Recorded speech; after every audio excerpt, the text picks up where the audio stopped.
बिस्मिल्लाहिर्रहमानिर्रहीम। तमाम साथी मेरे ट्विटर के जो दोस्त हैं सबको अस्सलाम वालेकुम। आज मैं एक छोटा सा नया काम कर रहा हूँ। देखें, हम लोग सियासत पे बात करते रहते हैं, मालूमात आम्मा क्या कुछ हम दुनिया भर की चीज़ें शेयर करते हैं। मेरे जहन में एक बात आई थी कि हम थोड़ा सा मुझे जितनी मैंने कहा अगर मालूमात हैं थोड़ी सी तो मैं आगे उसको अगर फैला दूँ तो वो दोस्तों को पता चल जाए। अगर किसी को पहले से पता है तो बहुत अच्छी बात है, अगर नहीं है उनको पता चल जाएगा तो ये भी अच्छी बात है। ये कुरान पाक के बारे में मैंने कहा मैं बात करता हूँ, क्योंकि माह मुबारक आज वैसे भी एक बहुत मुतबर्रिक रात है। लेकिन इसमें एक चीज़ पहले से मैं गोश गुजार कर दूं कि देखें, इसमें तसहीह की भी गुंजाइश है मेरी बातों में और गलती की भी गुंजाइश है। तो अगर कमेंट में फिर आप अगर मैंने कोई चीज़ गलत की है तो उसकी तस्हीह कर सकते हैं, गलती की निशानदेही भी कर सकते हैं, बराए करम। लेकिन कोई मुझ पे कोई फतवा ना लगा दे कहीं, बस ये डर होता है। तो बिस्मिल्लाहिर्रहमानिर्रहीम। अच्छा, ऐसा है कुरान पाक। देखें, कुरान का मतलब और मानी जो होते हैं वो है वो किताब जिसे बार बार पढ़ा जाए, जिसकी तिलावत की जाए। कुरान का मौजू इंसान है, ये इसका मौजू है। इसके अलावा कुरान पाक नबी पाक सल्लल्लाहु अलैहि वसल्लम पे 23 साल कुछ महीने के अरसे में ये नाजिल हुआ था। सहाबा कराम इसे लिखते थे।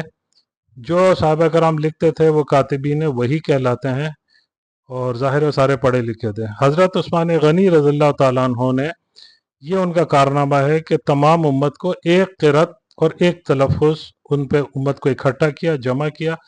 उनका लक़ब है जामिउल कुरान। इसके अलावा एक और शख्सियत का हम जो गैर अरब लोग हैं हमारे पर बहुत बड़ा एहसान है, और वो है गैर अरब और अजम के लिए हज्जाज बिन यूसुफ ने अपने दौर में आराब लगवाए थे कुरान पाक पे। तो उसकी वजह से हम लोग कुरान पाक पढ़ लेते हैं आसानी से।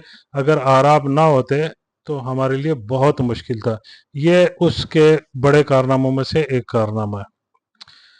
आगे चलते हैं। कुरान पाक में 30 पारे हैं, और हर पारा का नाम वही होता है जिस लफ्ज़ से वो पारा शुरू होता है या जिन हरूफ से शुरू होता है। जैसे ये पहला पारा है अलिफ लाम मीम। अलिफ लाम मीम से शुरू है, लिहाजा इसका नाम भी यही है। दूसरा पारा जो है वो सयकुल सयकुल सुफहाओं से शुरू है। ये मैं आपको दिखाता हूँ, लिहाजा इसका नाम है सयकुल। तो ये इसकी इस तरीके से वो तरतीब होती है। कुरान पाक में 114 सूरतें हैं, जिनमें से 86 मक्के मुकर्रमा में नाजिल हुई थी हिजरत से पहले, और 28 मदीना मुनव्वरा में नाजिल हुई हैं। लेकिन इस पे ख़ास बात आपको ये बता दूं कि कुरान पाक में 30 पारे जो है ना, उसमें 113 सूरतें हैं। ये आपको अजीब लगेगी बात, आगे मैं आपको बताता हूँ। बाकी जैसे कुरान पाक में जितनी सूरतें हैं सबकी अहमियत है, ज़ाहिर है तो हर हरफ भी अहमियत है। लेकिन जैसे सूरह यासीन है, उसको कहा जाता है ये कुरान पाक का दिल है। सूरह रहमान को ये कहा जाता है उरूसुल कुरान, ये कुरान पाक की दुल्हन है। इसी तरह बाकियों की भी अलग अलग उनके बारे में औसाफ हैं। लेकिन जो सबसे अहम सूरत है कुरान पाक की, उसका नाम है सूरह फातिहा। और ये जो मैंने आपको कहा ना अहम बात कि 113 सूरतें हैं 30 पारों में, तो 113 सूरतें, जो 114वीं सूरत यानी सूरह फातिहा है, ये किसी पारे में नहीं है, ये कुरान पाक से अलग है। ये पहले लिखी होती है, उसके ऊपर कोई नहीं लिखा होता पारा, बाकी हर सूरत के साथ पारा लिखा हुआ होता है। और इसलिए अलग है कि ये इतनी अहम तरीन है कि ये पूरे कुरान पाक का खुलासा है, कुरान पाक की तशरीह है। अगर कोई आपसे कहे कि आपका इतना बड़ा कुरान है, मुझे इतनी देर लगेगी, मुझे आसान अल्फाज में, मुख्तसर अल्फाज में बताए आपका कुरान क्या कह रहा है, तो फिर हम सूरह फातिहा उसे बताएंगे कि ये जो है ना, बस मेरा पूरा कुरान का पूरा का खुलासा ये है। अब आप ये देखिए, ये मैं आपको ये बता देता हूँ, ये देखें, ये सूरह फातिहा, इसके साथ ऊपर लिखा हुआ है सूरा, इसमें वो नहीं लिखा हुआ है। और जो ये है दूसरा अलिफ लाम मीम, उसके ऊपर अलिफ लाम मीम, यानी पहला पारा और अल बकरा, यहाँ से सूरह बकरा शुरू होती है।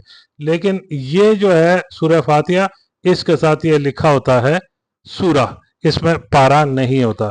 तो ये इसकी बहुत अहम बात है। हो सकता है काफ़ी लोगों को ये बात पता ना हो। और ایک اور بس اب میں بات ختم کروں گا کیونکہ پھر لمبی ہو جاتی ہے بات.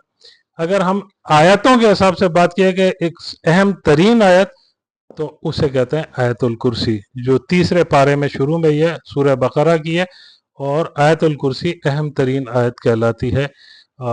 باقی اس کے علاوہ انشاءاللہ پھر کل بات کریں گے. آپ کو اللہ تعالیٰ سلامت رکھے. السلام علیکم.